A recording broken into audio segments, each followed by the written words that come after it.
Good morning, everyone, and welcome to this month's webinar. I am, of course, Hayley Andrews, and you are watching At Home with Hayley.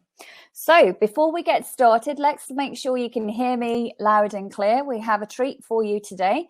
So if you can pop into the chat box that you can hear us. Also pop into the chat box where you're dialing in from as well. We have a truly international event, and this one's for you guys. So let us know where you're dialing in from. I can see people are coming through.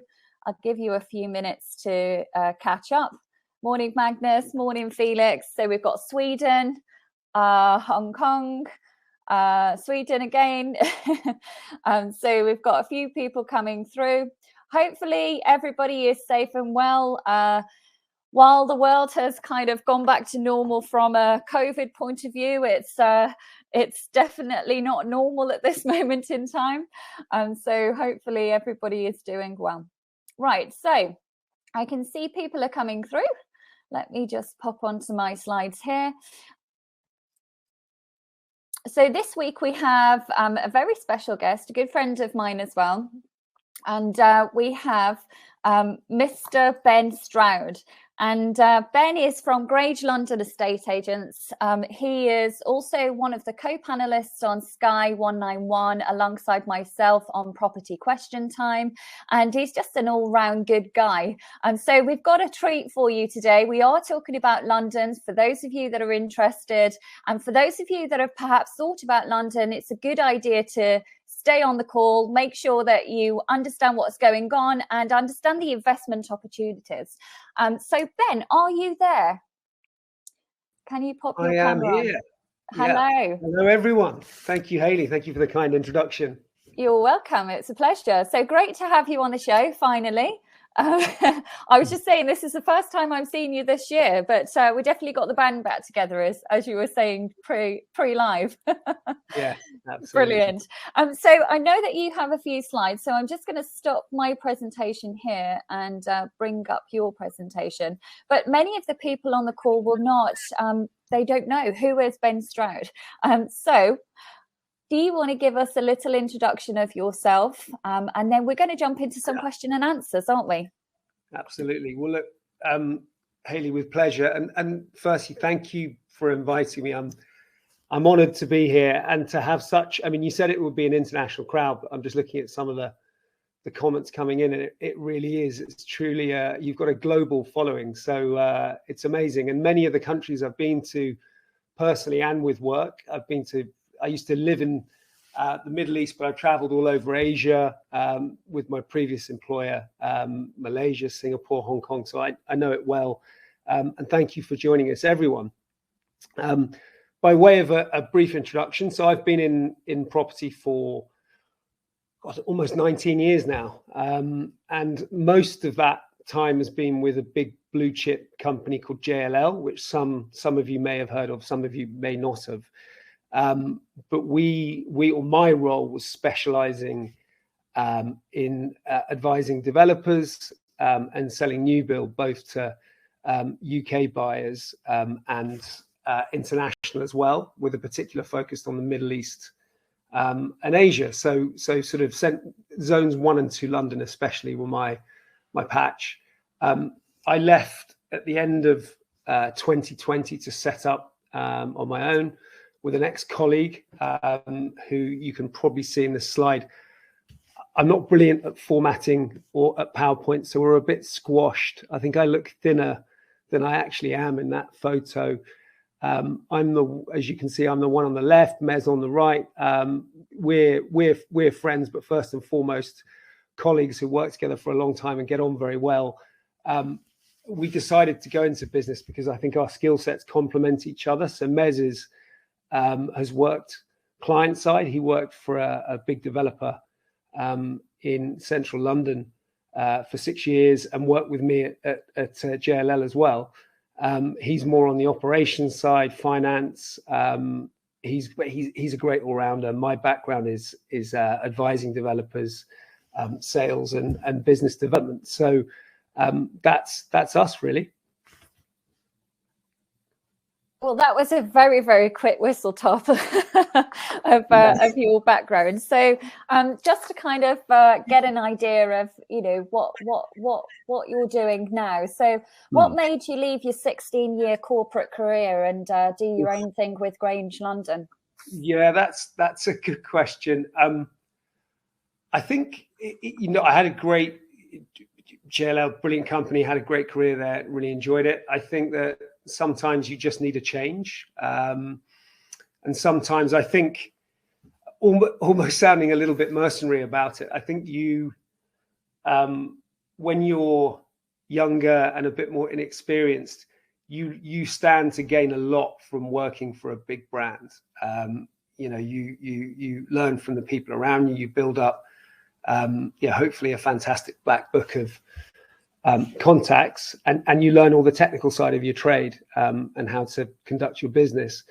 I've been there for 16 years. When I left, I've been a director for 8 of those. And towards the end, you just feel, look, I can, I've probably taken all I need to take from the brand, sounding slightly mercenary. And you also feel like you'd like to do it your way, as well. I'd like to take what I learned and perhaps do some things my way, some things better, and have control. And that was something I fancied. Plus, I just needed a change. Hence co-founding Grange London with Mez.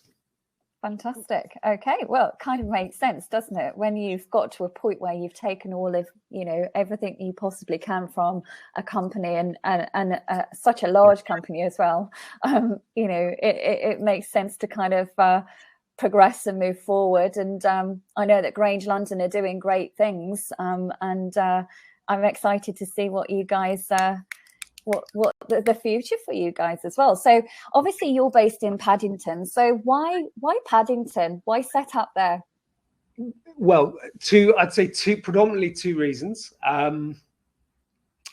London's a huge city, as many of you will know. There's a lot of good places to invest in or to start an agency business and have an office. But Paddington, twofold for us. One, Mez more than me, his 6 or 7 of his years in property was spent with working for the biggest landowner in Paddington, a company called European Land and Property, who own most of the land around Paddington Basin. So there's a lot of redevelopment around canals, anything to do with water in London, whether it's the River Thames, whether it's the network of canals that used to be used for transporting goods in and out of London.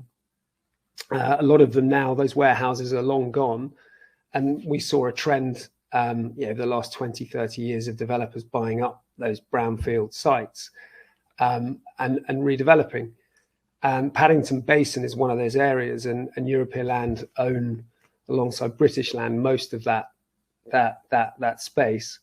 And Mez worked for them for 7 or 8 years. He knows all the landlords, all the landowners, everyone who's invested there over the last 20 years. So that's his patch. At JLL, I sold a lot of new build property to investors and owner occupiers who wanted to be in Paddington. So it was just a good place for us to start. I think the other reason is I'm a big believer in a business is an investment as well. Yeah, we may not have. It's not us buying property there, but we're leasing an office, and I think you put your money where other people are investing a lot more money. And it's an amazing transport hub. So you've got, and I'll come back to this later, but you've got Paddington Station, which is a real hub for London, and you've got a lot of money being invested in and around the area, and it's central as well. So it just felt like the sort of stars had aligned, and Paddington was a good area for us. We can also use it as a base to cover Marylebone, Maida Vale, Notting Hill, Kensington. So it's just a good spot. Yeah.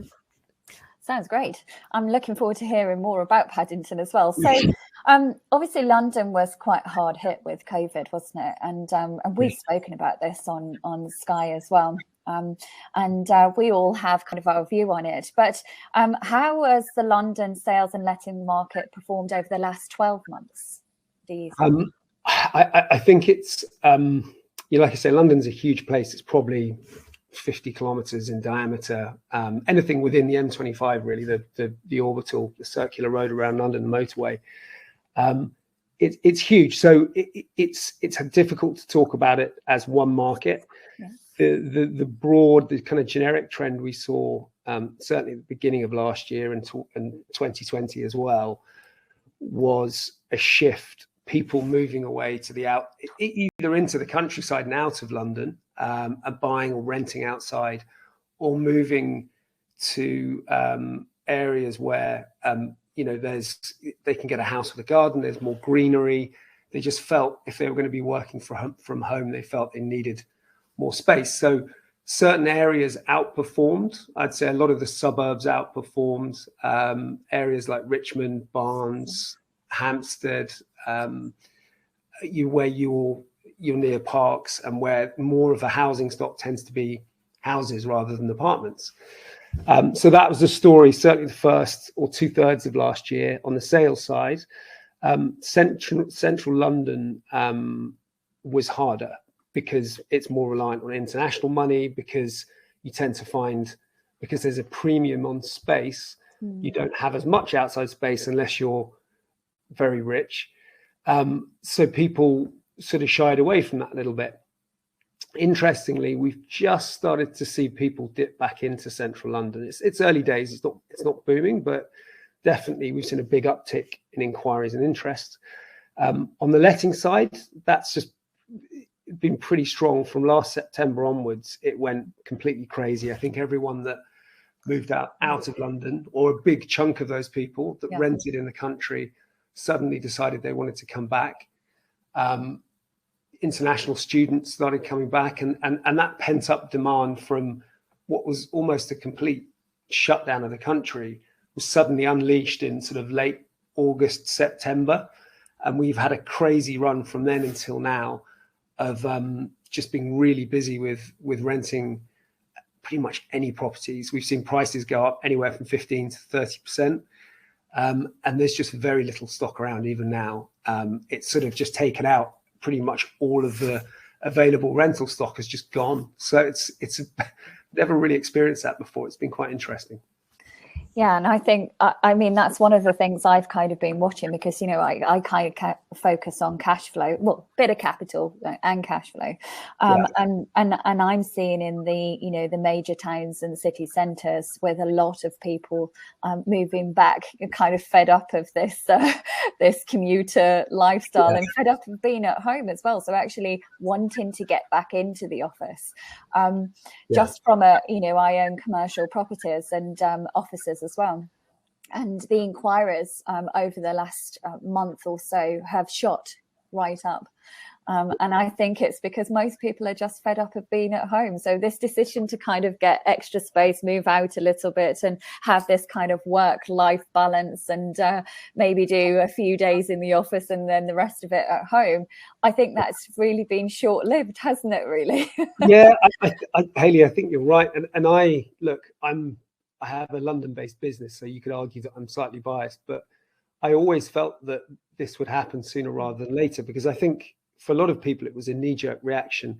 Yeah. And if you move out into the countryside where it's an hour and a half commute back in, and the infrastructure isn't good, and you get delays on the train, and especially if you're used to living in London with all of its everything, the food and drink scene, the culture, and suddenly you're living out, you're next to a field with a bunch of cows and sheep, and it's 15 minutes to get a pint of milk. And I just think milk the cow yourself, that's why.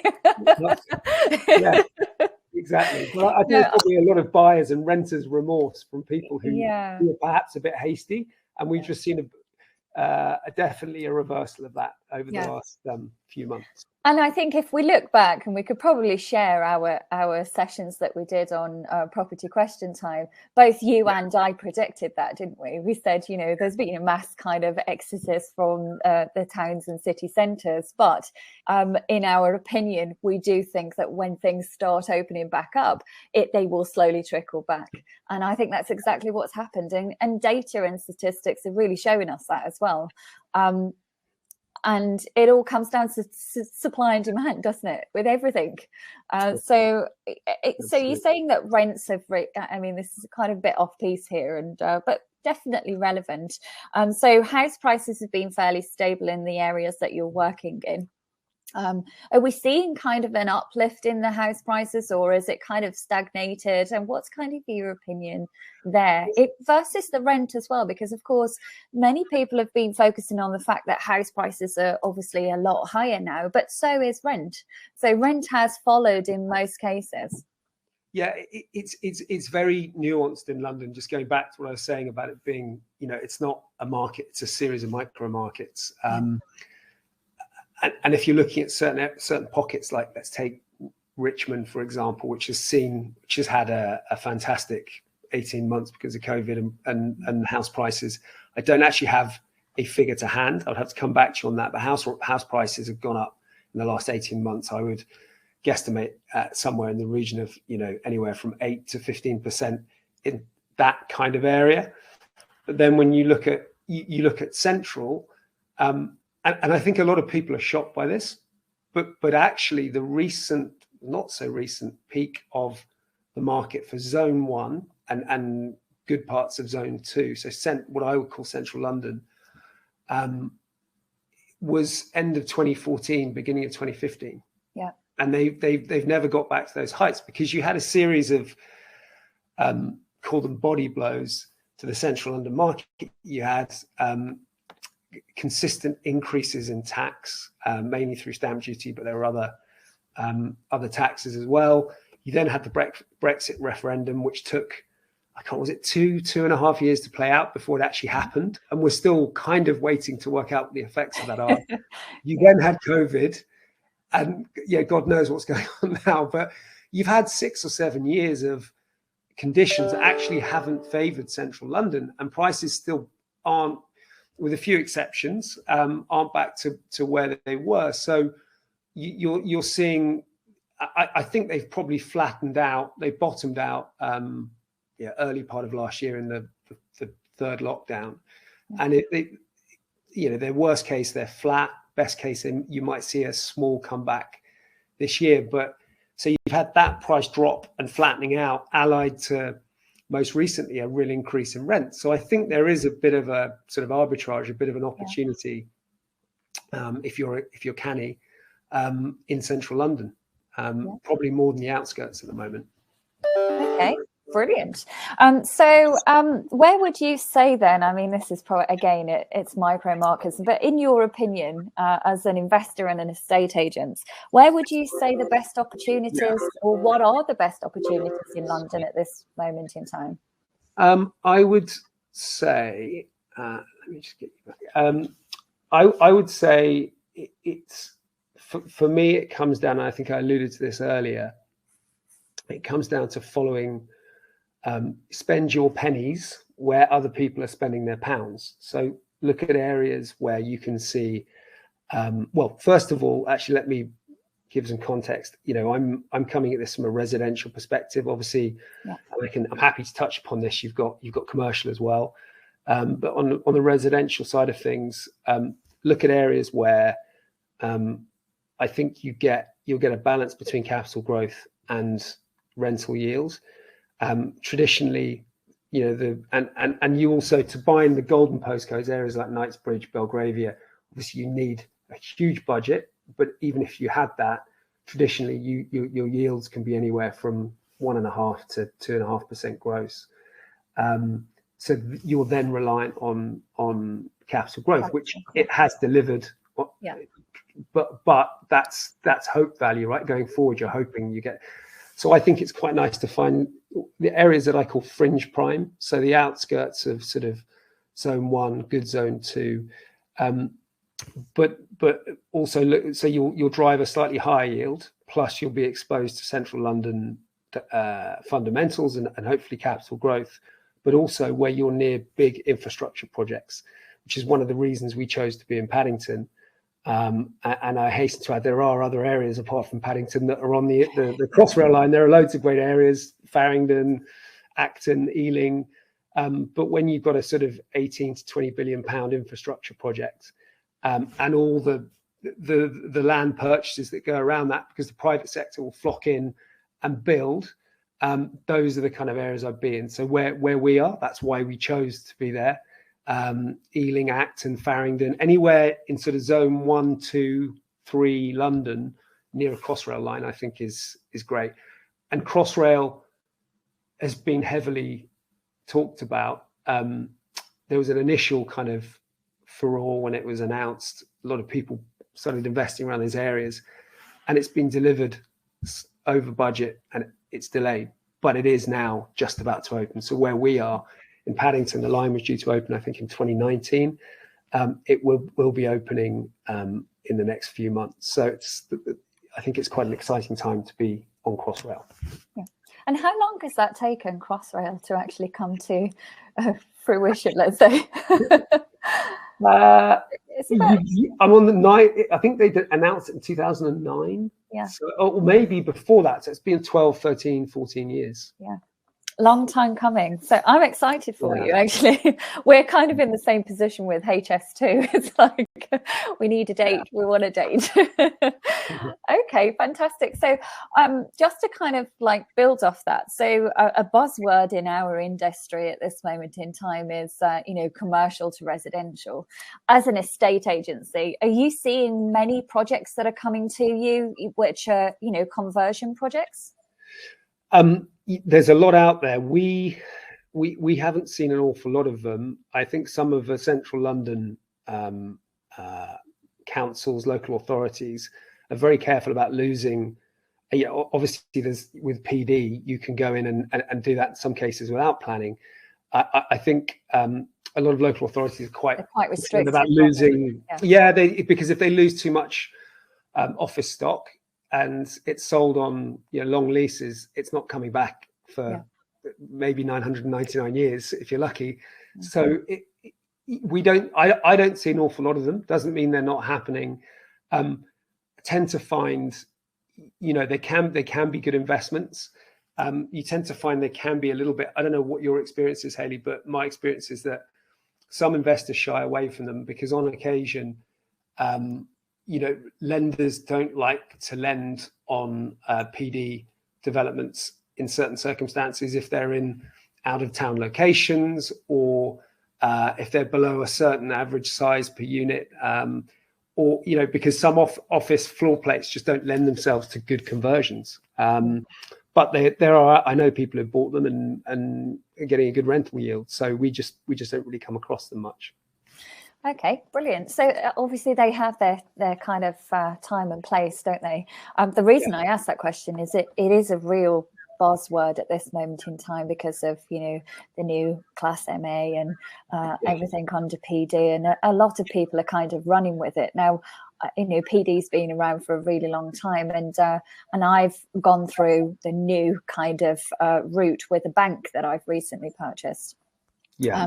And it's not as easy and straightforward as people kind of make it. There's a lot of special conditions around around PD, and it's not just 56 days and it's a given. And I think a lot of people assume that is very much the case. And the building has to be fit for purpose. It has to be right for that area. And there are lots of special conditions around it. So I just kind of wondered whether it was a buzzword around you, but it sounds not. Wait. No, like I said, I think a lot of central London or local authorities are quite protective of their office stock. But I exactly from what and I'm by no means an expert in that area, but from what I understand, it really is, you just got to be super selective because some offices don't lend themselves to good residential floor plates because they were designed as offices. Yeah. But like, with someone with your experience and knowledge, I'm sure you'll be able to find the right kind of projects.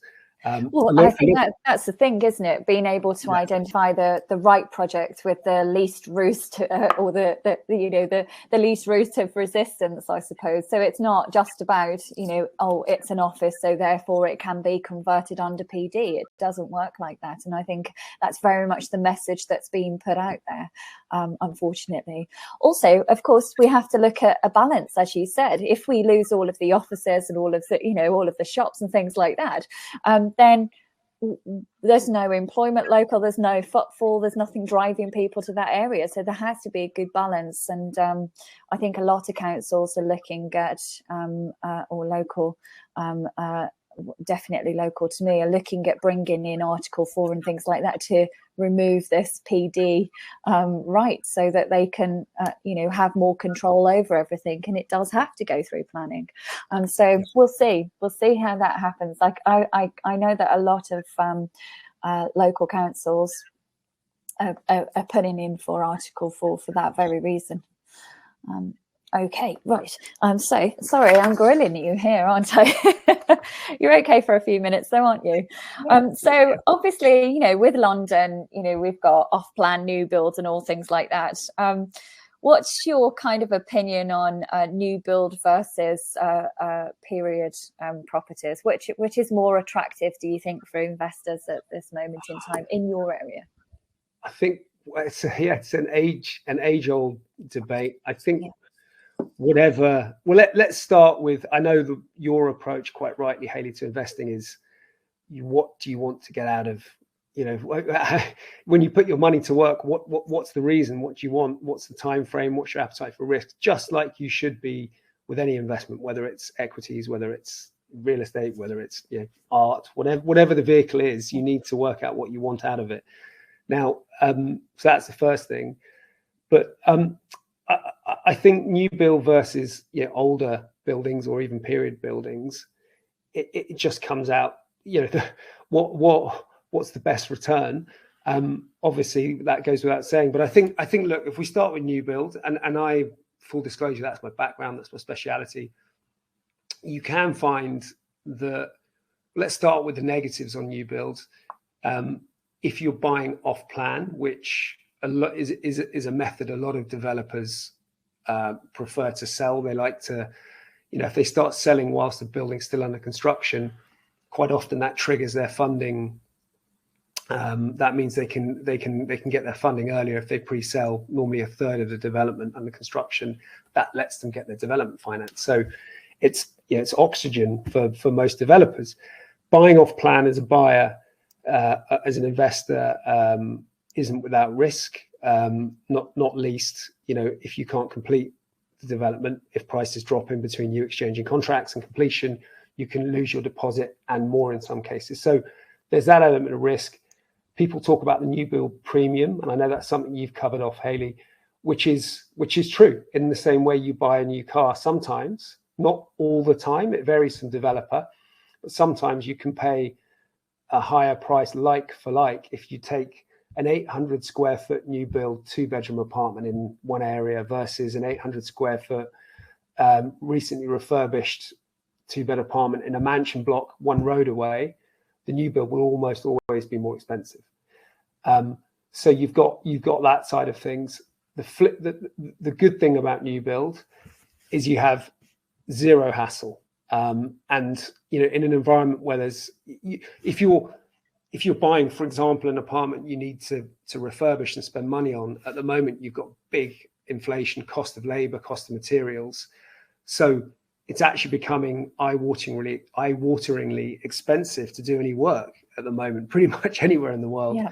So if you go in and buy something that's brand new, built to all the latest regulations, accreditations, is kind of future-proofed in terms of ESG and sustainability, you've got peace of mind. So it's an easy purchase. The one caveat, I really like new build, but the one caveat is buying developments where your service charge, if you're buying for investment, you just need to keep a very close eye on service charge, because it's great having all of these amenities, but if your service charge is huge, guess what? Your net yield won't be very good. So buy new build by all means, just be very mindful of the running cost.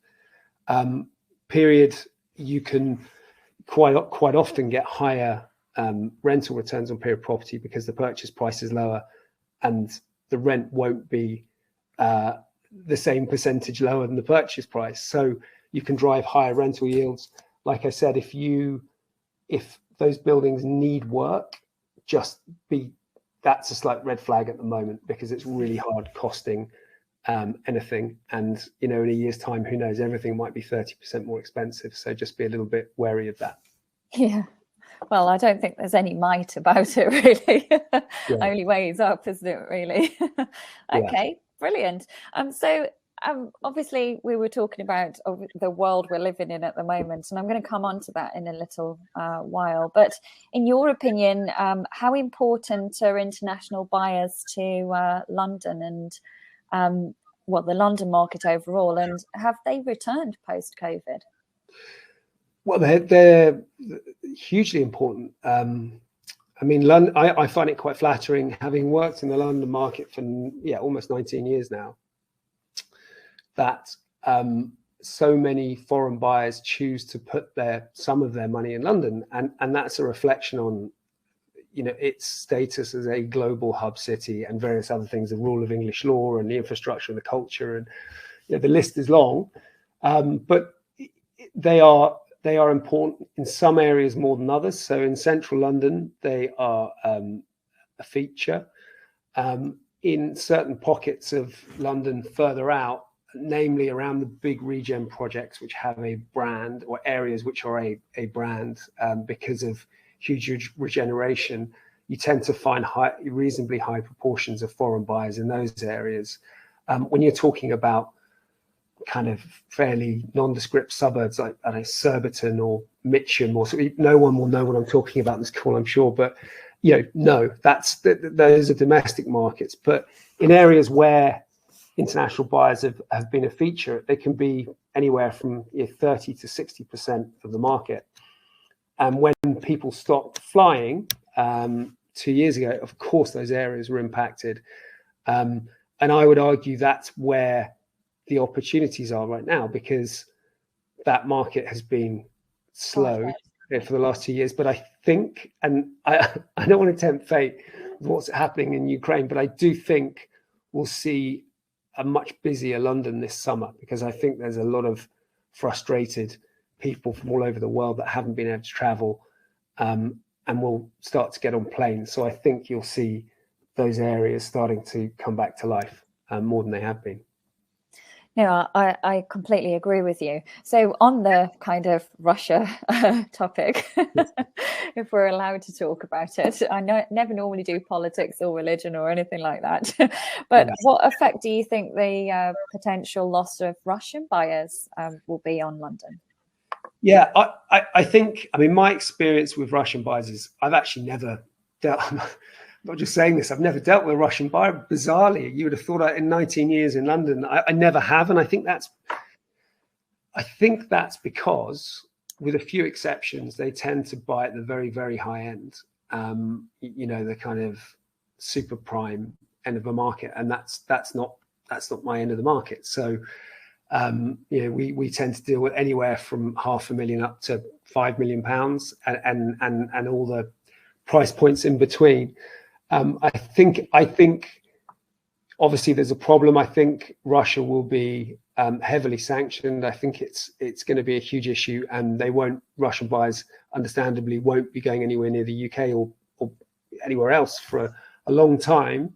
And if it's going to have an effect, I think it'll be at the very high end of the market. But yeah, I don't think it's where we operate. I don't think it will have an effect. And what about public confidence? What I see, or what I have seen over the 20 years that I've been in the industry, is every action has a reaction, and this is what we're seeing immediately. But then there's kind of a ripple effect out.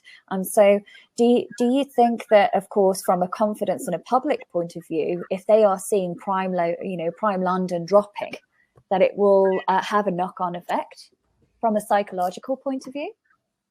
So are we talking about, going back to Russian buyers, or just buyers in general? I mean buyers in general, as a result of seeing markets like that, people withdraw, investors withdraw, and not actively target as a result of that. Do you think that it will have kind of a ripple effect out? Yeah, I wish, I'd love to sit here and it's so hard to have a crystal ball at the moment, isn't it? I think it's too early to say, because I think what's starting to happen and we're getting in, like I say, we're getting into politics and geopolitics now. But I think what's happening in... That's why we're sweating, you see. We're like... Yeah, it's too early for that. Well, too early for you are as well, but where I am, it's too early. But I think, first and foremost, what's happening is just really, really sad and really upsetting. But from an economic point of view, I think, I think this is still yet to play out. I'm not quite sure how badly it's going to spook markets, but if they get very badly spooked, of course, that has an effect on pretty much every asset class. I mean, property, you can argue residential especially is quite defensive, and it's tended to be, a safe haven asset class. People, when things are very bad, they like to put land, gold. They like to put their money in tangible solid assets. Yeah. So I actually think that will probably be the direction of travel, because it gives people confidence. But in the short term, could there be a drop in prices if things get very bad? Yeah, of course, because people might just take a step back and wait and watch. But it's so hard to tell at the moment. It's really difficult. Yeah. Okay, brilliant. So I don't have any more questions for you. Thank you for allowing me to grill you this morning and to learn more about Paddington and what you guys do as well. I think I'll definitely come down and is it down? Yeah, down. Just checking. Where am I in the world right now? I'll definitely come down and have a look around of what you guys are looking at. But for those of you that are on the call, if you want to reach out to Ben, I've actually just taken his contact slide off. So Ben, how would these guys get in contact with you if they're interested to find out about more investment opportunities with yourself in Grange London? I think, thank you, Hayley. I think the best way to get hold of us is to, either ask Hayley, she'll send her details, go to our website, which is www.grange, Grange, and we're .London. We're a bit different. We decided not to be .com, so we're Grange.London.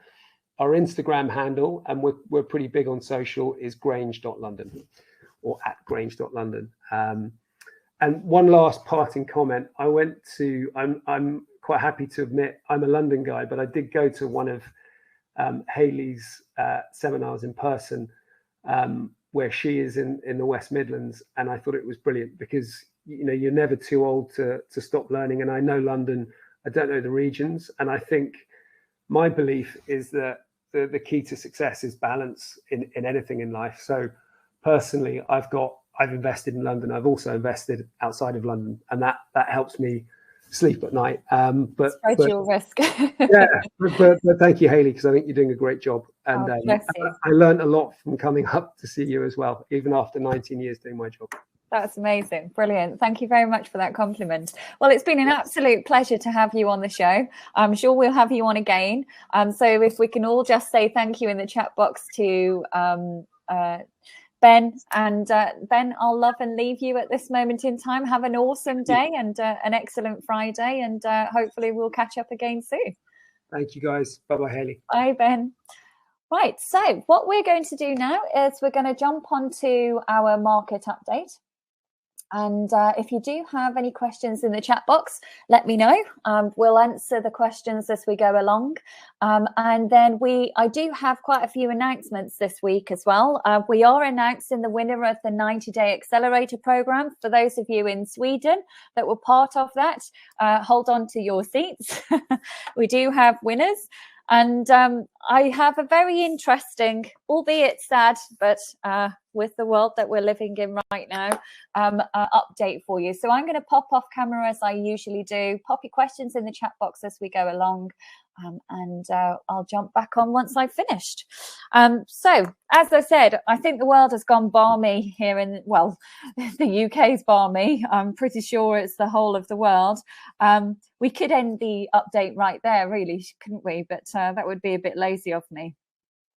It is business as usual here in the UK, and guess what? COVID no longer exists in the UK, except it absolutely does, and cases are still rising, but it is, the message is very much get on with it. And that's very much what everybody is doing. And all of this, might I add, is happening where we're kind of on, there's question marks, and we're on the world of waking up to breaking news this morning with nuclear plants being bombed and all things like that. So we're potentially on the World War III verge. Not that that's anything to giggle about, but it's just kind of what's happening in the world right now. It's, as Ben said earlier, it's very, very sad, and I just hope everybody stays safe and all of this gets resolved. But anyway, let's move on to some more news, or actual news, rather than comments or opinions of mine. So did you know it's actually National Empty Homes Week? So that's between the 28th of February and 6th of March.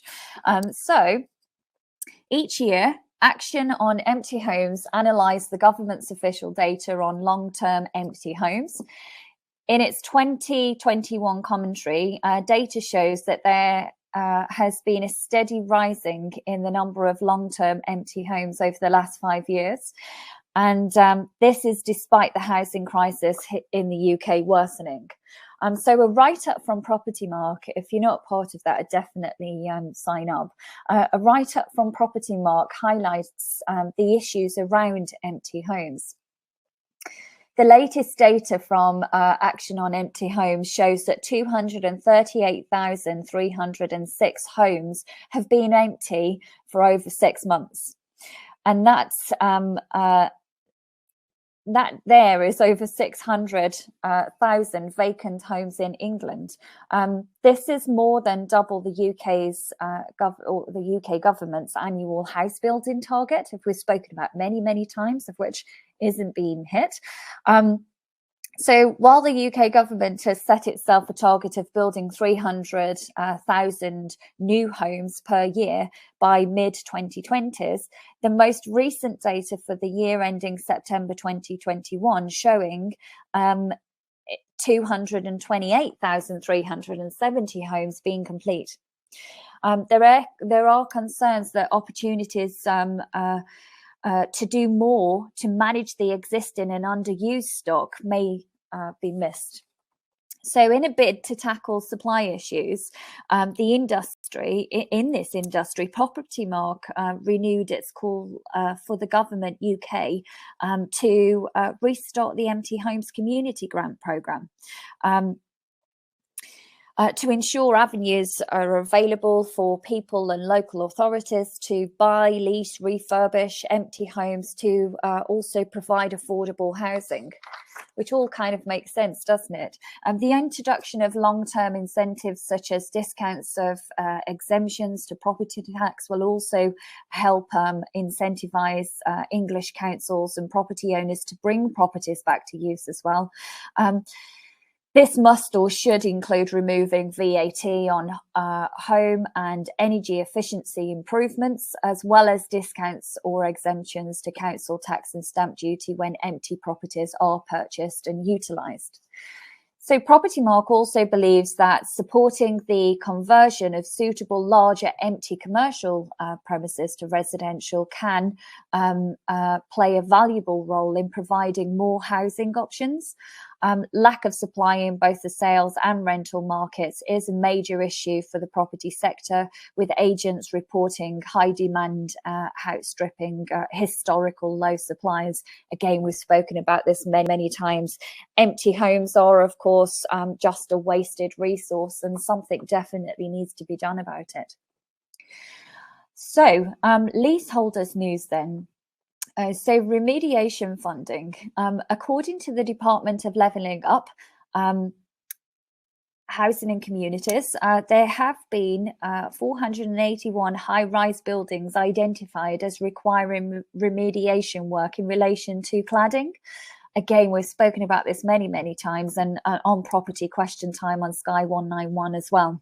But leaseholders, including those who are landlord by default, are to be protected under the law from the cost of cladding remediation, with a cap of 15,000 for non-cladding related costs being applied in London and 10,000 for areas outside of London. The cap considers any safety costs that have been incurred by leaseholders to date, including costs for actions such as waking watch. However, and this is a big however, this protection does not extend to leaseholders of multiple properties, as they have been viewed as being of significant wealth. So Gove also highlighted, so that's Michael Gove, also highlighted the responsibility of freeholders to pay for building safety work as well.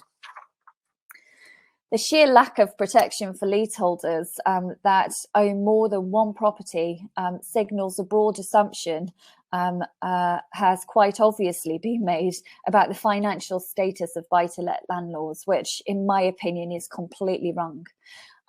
I know many individuals that work hard and have sacrificed themselves, skimped and scraped in order to secure a stable future for themselves. And for most of them, their buy-to-let properties is their pension plan. In my opinion, you know, and I'm a very fair person. For those of you that have watched me over the years and put, you know, read the publications I put out and things like that, I am a very fair person, and I always look at both sides with ample, you know, an impartial view, let's say. But I must say I'm personally disgusted at the sheer lack of support for the private rented sector this government has demonstrated over the last, you know, 3 to 5 years. It's just been one blow after another. Landlords had a tough time over the last few years. And decisions like this just put an extra nail in that coffin. You know, EPC rating, of course, is a hot topic as well. All of this is coming together at the same time. So I'm really quite disappointed with it all. We adapt, and we, you know, that's what it's all about. You know, it's about adapt and change with everything that's going on around you, and finding solutions to problems and putting plans in place, forecasting these things. But landlords are having a really tough time here in the UK at this moment, and I fear that I don't think that it's going to get any easier.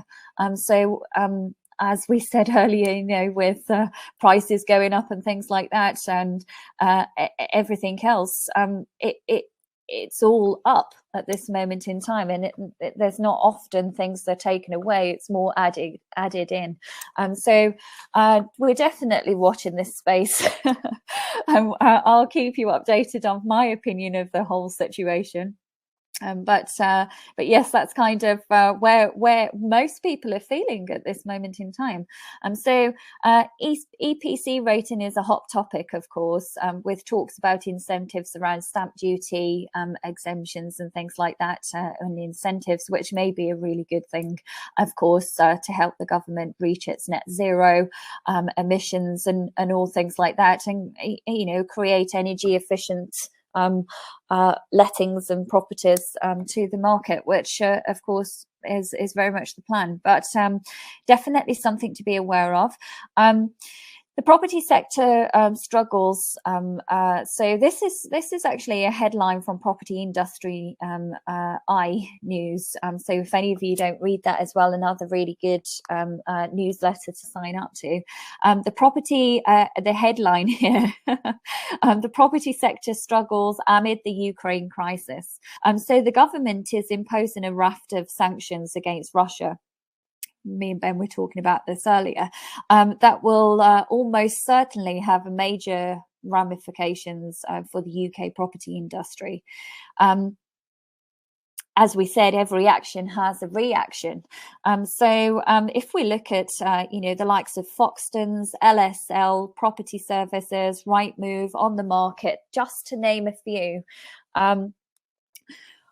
were all among a number of property firms to see share prices fall last week. So Purple Bricks share prices continue to decline because currently they're facing class action lawsuits from over 100 former agents who believe they were entitled to benefits, etc., given the permanent employment. And if that wasn't enough for Purple Bricks, the move followed speculation that the online agent could potentially face a bill of up to 30 million after it allegedly put thousands of landlords at risk because it failed to follow basic tenancy law. I revealed, not I as in I, the news, the property industry news, revealed in November that Purple Bricks had failed to properly serve legal required documents to tenants explaining their deposits have been put into a national protection scheme, which of course, you know, paperwork is key. And with sales and lettings, it's about ticking all of those boxes, especially where tenants are concerned.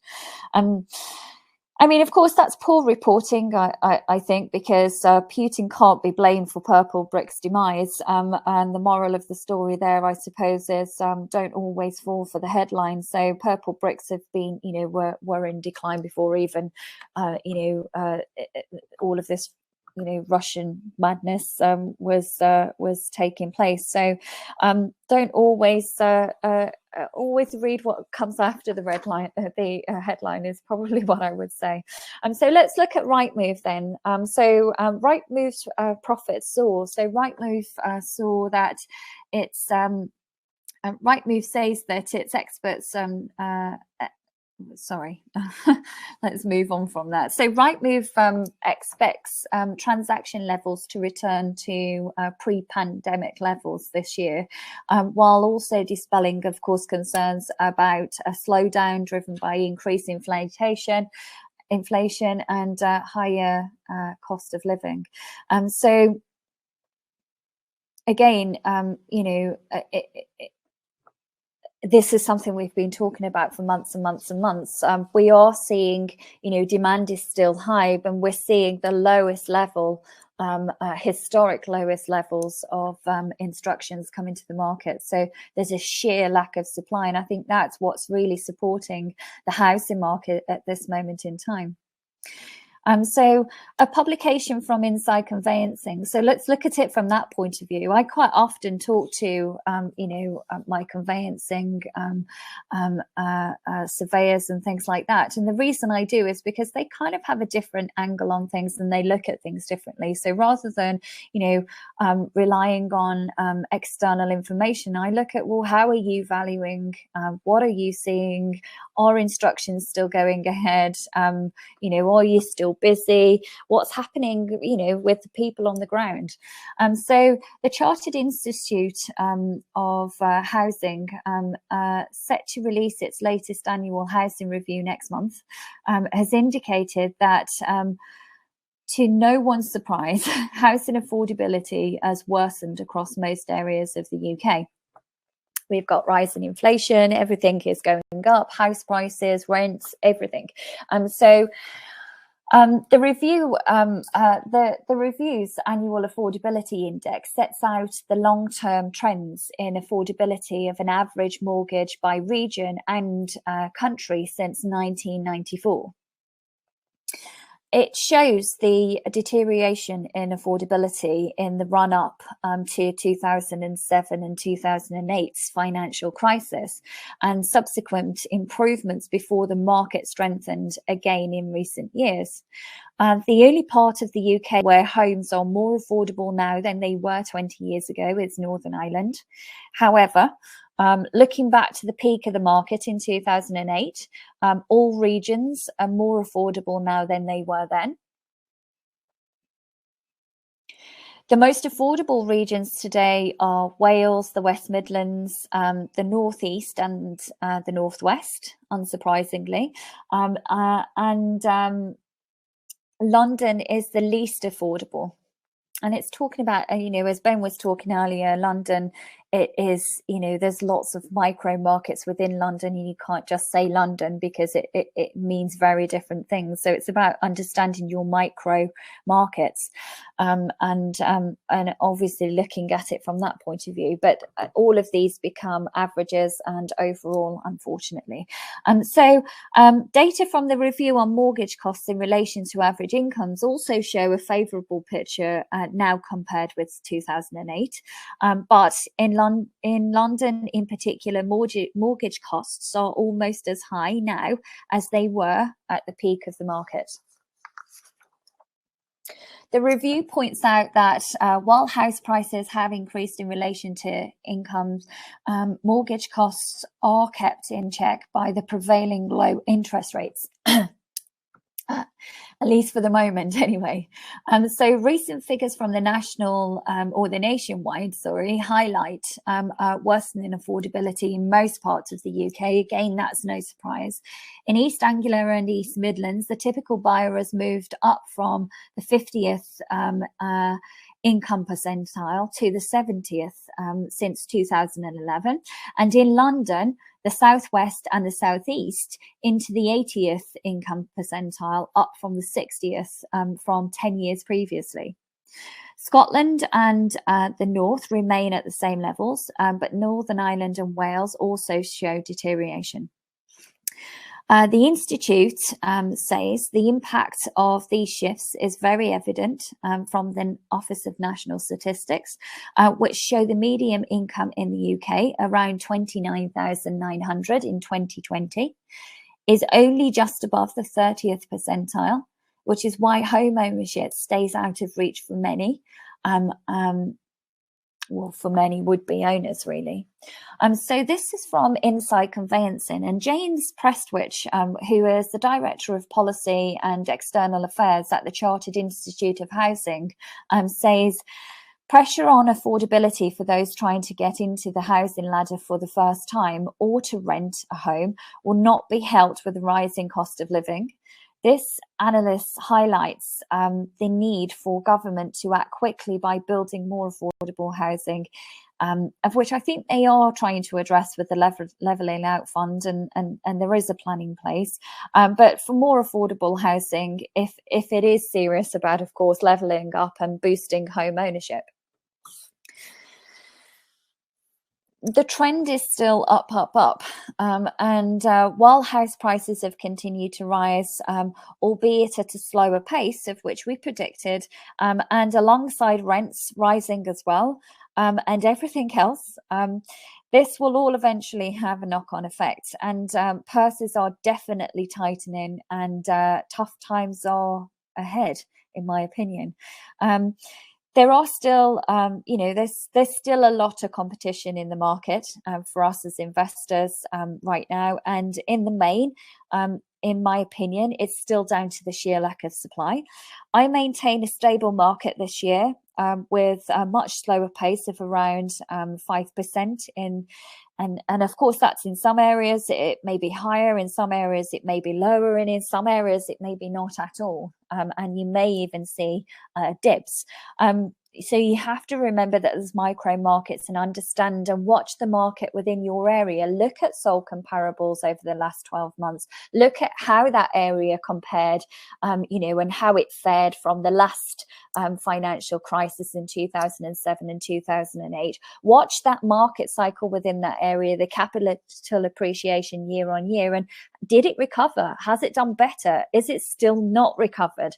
And you will get an idea of what's going on within that market by doing that, rather than just looking at what's on the market, what listings are up there. Look at the sold history throughout history in the areas you're looking to buy before you buy. It's very, very important for you to do that. But as I said, I think that we're going to see a stable market throughout the rest of 2022, and definitely to the back end of 2022, where we may then see some change.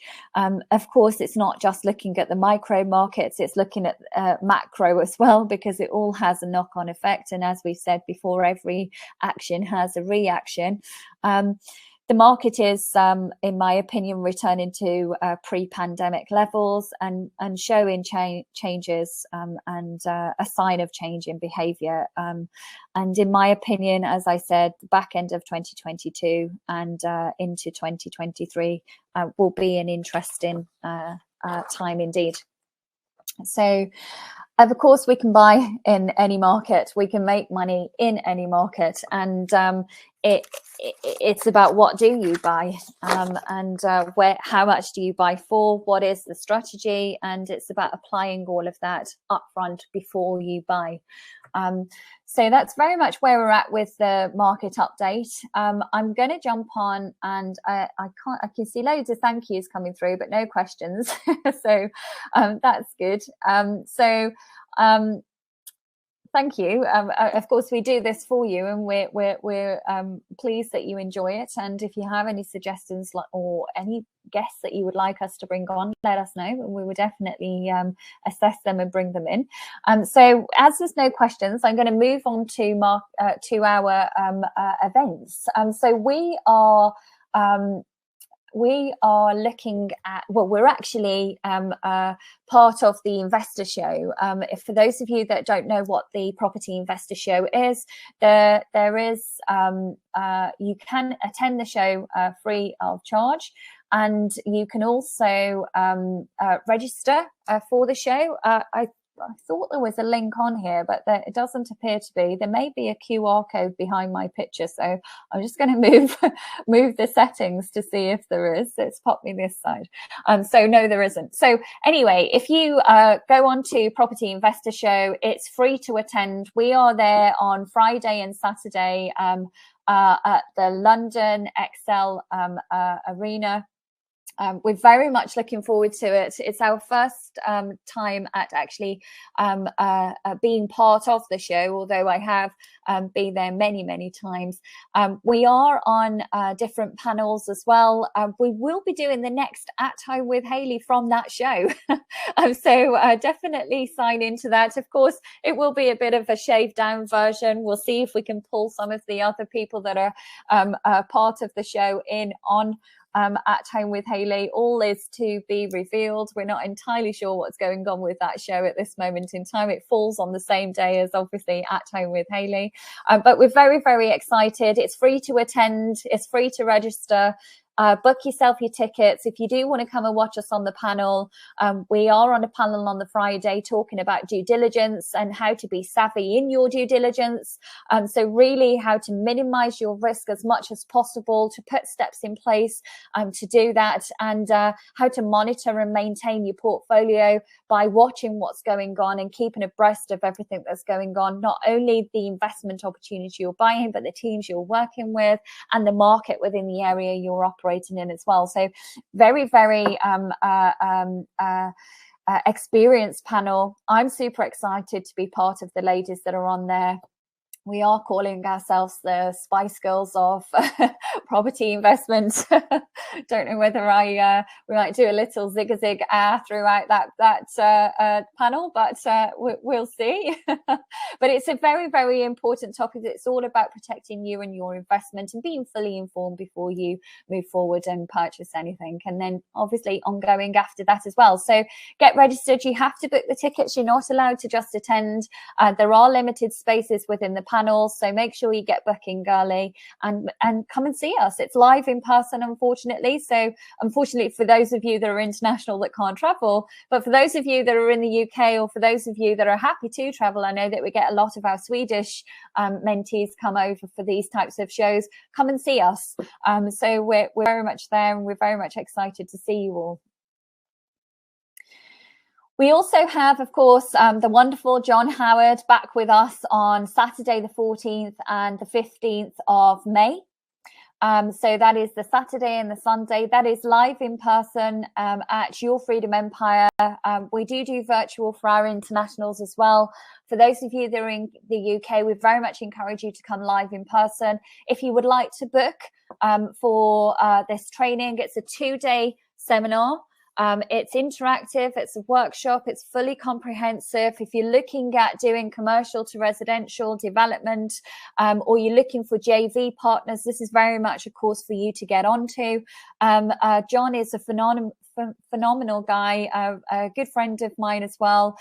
He is, 4 decades in the industry, 4 books written, all excellent books as well. You get the books as part of the training. So get booking. So if you're in a space now where you've done a couple of deals and you want to step up and look at more comprehensive and higher risk strategies, and the opportunities right now is very much in development and very much in commercial to residential, this is very much the course for you. So scan the we're getting fancy, aren't we? We've got QR codes now, so you can scan the QR code and that will tell you everything that's included within the training, and of course how to get booked for that. Then, of course, we have our Property Success Convention. This is free to attend. And again, it's live in person. And for those of you that are international, we can do, and we do virtual as well. We normally have a very large virtual audience. And it's great that we're back live in person as well. It's great to start seeing people again. And it's just brilliant to be back in the classroom live delivering training. So this training is the Property Success Convention. You can scan the QR code on the screen now.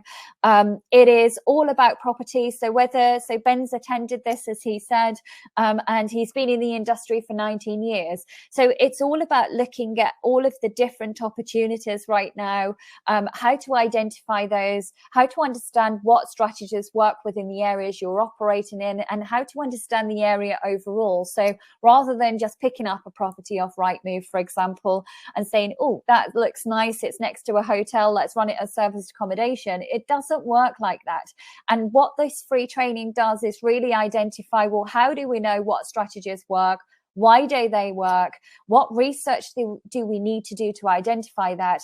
What's going on within that micro area, and what's going on within the world right now that's having an impact on us as developers, investors, etc., and landlords, and really pulling it all together. We introduce you to some of our power team. We talk about structuring those deals as well, because of course, from a level of experience to, affordability, to structure, to, what are you buying? What are you doing with it? And all things like that depend on how we structure a deal from a finance perspective. So looking at all of that is very, very important, and it's free. So if you are just starting out in the world of property, or you're a seasoned investor, you will learn something from this event. So get booking, share the link, share the QR code, and hopefully we'll see you on the next event. Of course, we have, I'm a regular on Property Question Time on Sky 191. I don't have the date of my next. I know that it will be in the next couple of weeks, but unfortunately, I was on mentorship this week, so I haven't been through my emails until this afternoon. So it's probably in there. So I'll pop it on our social media. So keep an eye on our social media. We always put it out there. Of course, the replays always go on YouTube. So if you don't have access to, or you don't have Sky, you can watch the replay on our YouTube channel. But again, great show, some fabulous co-panelists as well. I always love to meet. That's why I do it. I love to meet the people that we get to share the panel with, and there's always different views, always different different topics, and some of them controversial, some of them end up debates, and some of them are nicey. So it makes great viewing as well. So if you haven't watched them, all of the replays are on our YouTube channel, and you can of course watch them live as well on channel 191 on Sky. Then, of course, if you would like to book a consultation call in with us, so if everything I've just said has kind of baffled you, or you don't know what you want to do, or perhaps you've got an issue right now, or you want to just have a discussion with an expert within the industry, you can book a call, scan the QR code on screen now, or email admin@yourfreedomempire. You can do it through our education hub on our website. Go and check our website out if you haven't checked it out before. It's yourfreedomempire.co.uk. And there's a whole load of information on there, a whole load of webinars and things like that you can sign up to. So check us out, go and have a look. But if you would like a free consultation call with us, this is not a sales call. So there is no upsell or anything like that. It's a genuine 30-minute call to see where you're at, and if we can help you, great. And if not, we're a sounding board. It's not often we can't. So book that call in if you're interested in speaking with an expert.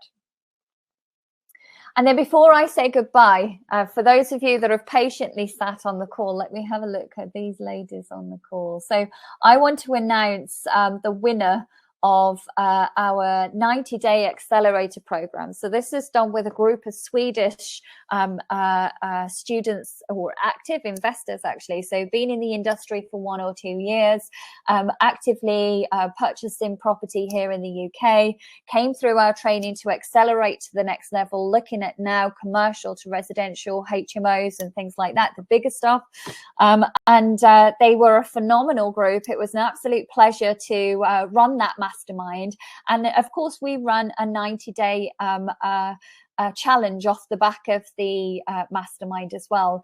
And the winners of that challenge, the first inguinal sessions that we did with this Swedish group is Hampo Properties. So if you could all join me by saying congratulations. These are 3 phenomenal ladies, super driven, asked great questions, not only sat the accelerator program, but came to meet me in person at our training facility in the north of Birmingham. We went round some properties together, and they're just super driven. It was just fantastic to be part of their journey. We're excited to help them now push their portfolio to the next level, and excited to see what we can help them achieve. So well done, ladies. Congratulations, and congratulations to everybody. You were all phenomenal on that mastermind group. Of course, we have another mastermind group running, so we will have another 90-day challenge winner as well. And of course, Your Freedom Empire will reach out to you and let you know what the prize is and give you access to the information for you to get access to all of that. And so hopefully you enjoyed the session today, guys and girls. Thank you so much for joining us. Truly international audience this morning. I pretty much, so we've got Sweden, Hong Kong, Singapore, Australia, New Zealand, South Africa, Europe, a few different places in Europe. So brilliant. It was great to share this morning with you. Hopefully you enjoyed Ben's session. I'm sure you'll agree he's a phenomenal guy, and just all round good guy. Very much what we're about, connecting good people with good people. If you're interested in London and Paddington, reach out to him. Definitely worth having a conversation, and definitely an interesting market at this moment in time. And I'm going to say thank you ever so much. I'll apologize for a bit of the negativity on the market update this morning. It's the world we woke up to, but hopefully it was informative. Hopefully you enjoyed it. We will see you again next week, and not next week, sorry, next month, which is on the 1st of April. And we're very much excited to host Your Freedom Empire to you from the Investor Show, which I'm not sure how that's going to work yet. So might be worth just tuning in to see how well it goes from a technical point of view. But we will see. We're being ambitious at the very least. But hopefully you enjoyed this morning. Have an awesome month. Stay safe. Stay active, and make sure you reach out to us if you've got any questions. I'm going to love you and leave you and say goodbye for now. Bye.